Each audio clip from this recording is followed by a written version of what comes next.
Kakaunti na ang bilang ng mga nahuhuling isda sa dagat sa Batangas City ayon sa ilang mangingisda. Kaya ang Batangas City LGU paiigtingin ang pagbabantay sa protected area sa lungsod. Narito ang report ni Denise Abante.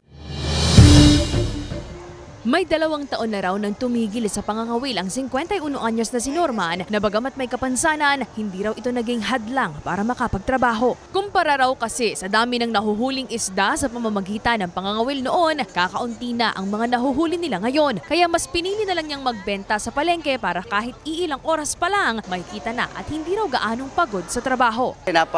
Mahirap sa dagat, magaling dito, maluwan-alwan, wala sakuna na darating. Dito pag may kaunti, may kita ka na. Mahina ka dahil maliwanag ang buwan. Natago sila pag maliwanag ang buwan. Dahil pinili nila dito sa bagong palengke. Malas kumita.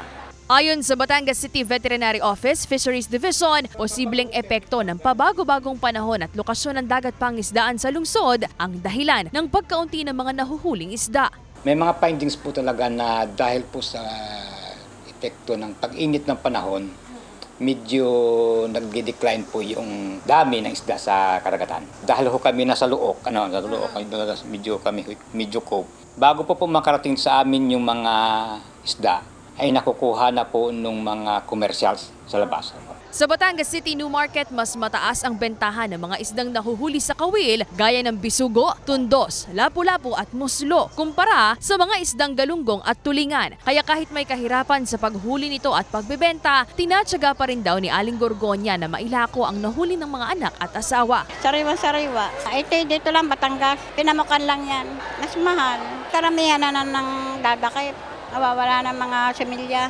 Dapat papalakihin, paparamihin. Ang hiling na yan ni Aling Gorgonya na pag-aralan na raw ng Fisheries Division kaya mas paiigtingin pa nila ang pagbabantay sa mga lugar pangisdaan sa lungsod sa pag-asang muling manunumbalik ang dami ng nahuhuling isda sa Batangas City. 2 karagdagang bantay dagat daw ang itatalaga nila sa kada barangay. Bukod pa po sa pagtatalaga namin ng mga protected areas, para may makatulong panumbalik yung dating sa kasaganaan, pag-itingin po ang law enforcement. Mas maganda po na pagtuunan yun para hindi kami mapapasok ng mga illegal.